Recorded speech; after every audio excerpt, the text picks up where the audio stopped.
வணக்கம், welcome to மகள் YouTube channel. இன்றைக்கி நம்ம என்ன பார்க்க போகிறோம்னா வெண்டைக்காய் மோர் குழம்பு. சரிங்களா, இது ரொம்ப ரொம்ப டேஸ்ட்டாக இருக்கும். இது உடம்புக்கு வெண்டைக்காய் ரொம்ப நல்லது.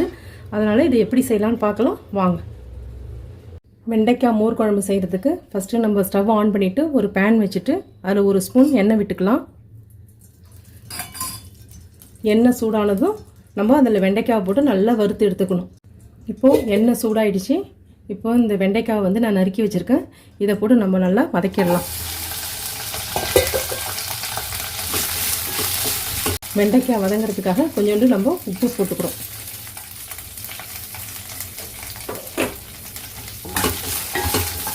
வெண்டைக்காயில் காரம் ஏறதுக்காக கொஞ்சோண்டு நம்ம சில்லி பவுடர் சேர்த்துக்கிறோம். போட்டு இப்போ எல்லாத்தையும் சேர்த்து வதக்கி விடுங்க. நல்லா ஒரு 5 மினிட்ஸ் நல்லா வதங்கணும்.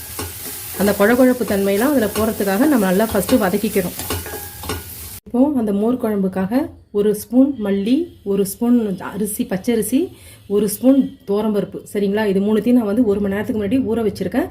இப்போ அதை வந்து நம்ம ஒரு மிக்சி ஜாரில் சேர்த்துக்கலாம். அந்த தண்ணியோடய அப்படியே சேர்த்துங்க. வெண்டைக்காய் நல்லா வதங்கிடுச்சு. இதை நம்ம வந்து ஒரு பிளேட்டில் மாற்றிக்கலாம். நெக்ஸ்ட் அதில் கொஞ்சம் தேங்காய், 3 பச்சை மிளகாய், கொஞ்சம் பூண்டு, உரிக்காத பூண்டு தான், கொஞ்சம் இஞ்சி, இதையும் சேர்த்துக்கலாம் மிக்சி ஜாரில். நெக்ஸ்ட்டு கொஞ்சமாக சீரகம் சேர்த்துக்கலாம். இது எல்லாத்தையும் இப்போது நம்ம நல்லா அரைச்சிட்டு வந்துடணும். இப்போது ஒரு பேன் வச்சுட்டு அதில் கொஞ்சமாக எண்ணெய் ஊற்றி வெங்காயத்தை நல்லா வதக்கிக்கிறோம்.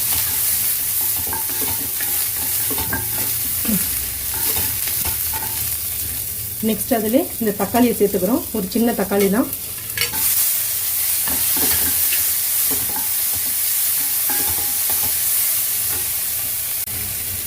அதில் கொஞ்சமாக மஞ்சள் போட்டுக்கிறோம். மஞ்சள் தூள்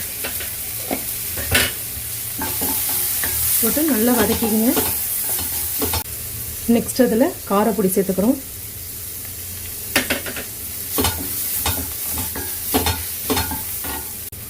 அது நல்லா வதங்கிறதுக்காக கொஞ்சம் நம்ம தண்ணி சேர்த்துக்கிறோம். அதில்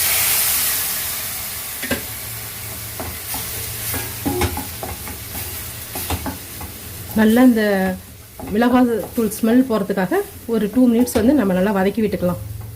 இப்போ அதில் கொஞ்சமாக கல்லுப்பு சேர்த்துக்கிறோம். இப்போது மிக்சியில் அரைச்சிட்டு வந்தோம்ல, இப்போ அந்த விழுதை வந்து இதில் சேர்த்துக்கலாம்.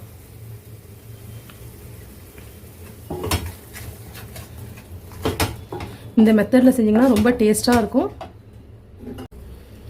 இப்போ அதுலேயும் தண்ணி கலந்து நம்ம சேர்த்துக்கிறோம். சேர்த்து நல்லா கலந்து விட்டுக்குங்க.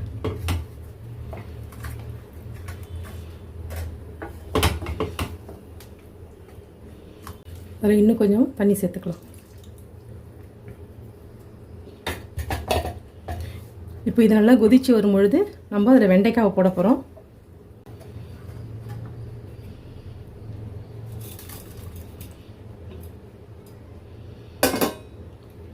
ரொம்ப சிம்பிள் தான்.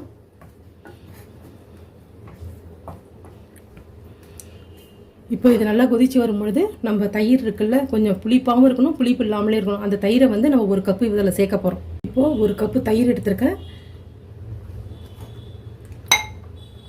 இதை நம்ம இதில் கொட்டிட்டு நல்லா பீட் பண்ணிடலாம். மிக்சியில் அரைக்க வேண்டாம், ஏன்னா அது சூடாகிடும். அதனால் நம்ம வந்து இதால் வச்சு பீட் பண்ணிக்கலாம். பீட் பண்ணுறதுனால நல்லா நுர பொங்கி வரும்பொழுது இதை ஆஃப் பண்ணிடணும்.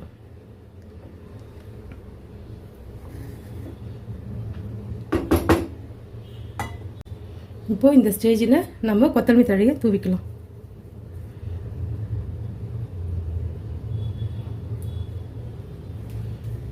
இப்போது குழம்பு நல்லா இப்போ பொங்கி வருது பாருங்கள். இந்த ஸ்டேஜில் நம்ம ஆஃப் பண்ணிக்கலாம். சரிங்களா, இன்னும் அப்படியே திரிஞ்சு போன மாதிரி ஆகிடும், திரியாக ஆகிடும். அதனால் இந்த ஸ்டேஜில் நம்ம ஆஃப் பண்ணிக்கலாம்.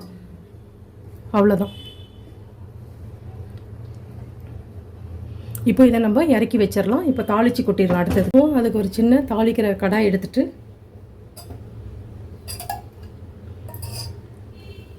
ஒரு ஸ்பூன் எண்ணெய் விட்டு, எண்ணெய் சூடானதும் 2 காஞ்ச மிளகாய் போட்டுடலாம். ஒரு ஸ்பூன் கடுகு,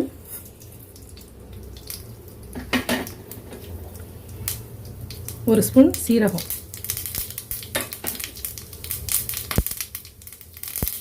கொஞ்சமாக பெருங்காயத்தூள். இப்போ இந்த தாளிச்சதை இந்த மோர் குழம்புல நம்ம சேர்த்துறோம். அவ்வளோதான், ரொம்ப ரொம்ப டேஸ்ட்டாக இருக்கும்.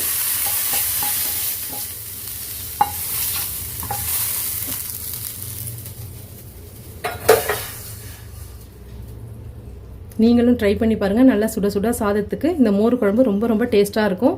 வீட்டில் செஞ்சு பாருங்கள், சாப்பிட்டு பாருங்கள். பிடிச்சிருந்தா லைக் பண்ணுங்கள், ஷேர் பண்ணுங்கள், கமெண்ட் பண்ணுங்கள். தேங்க்யூ.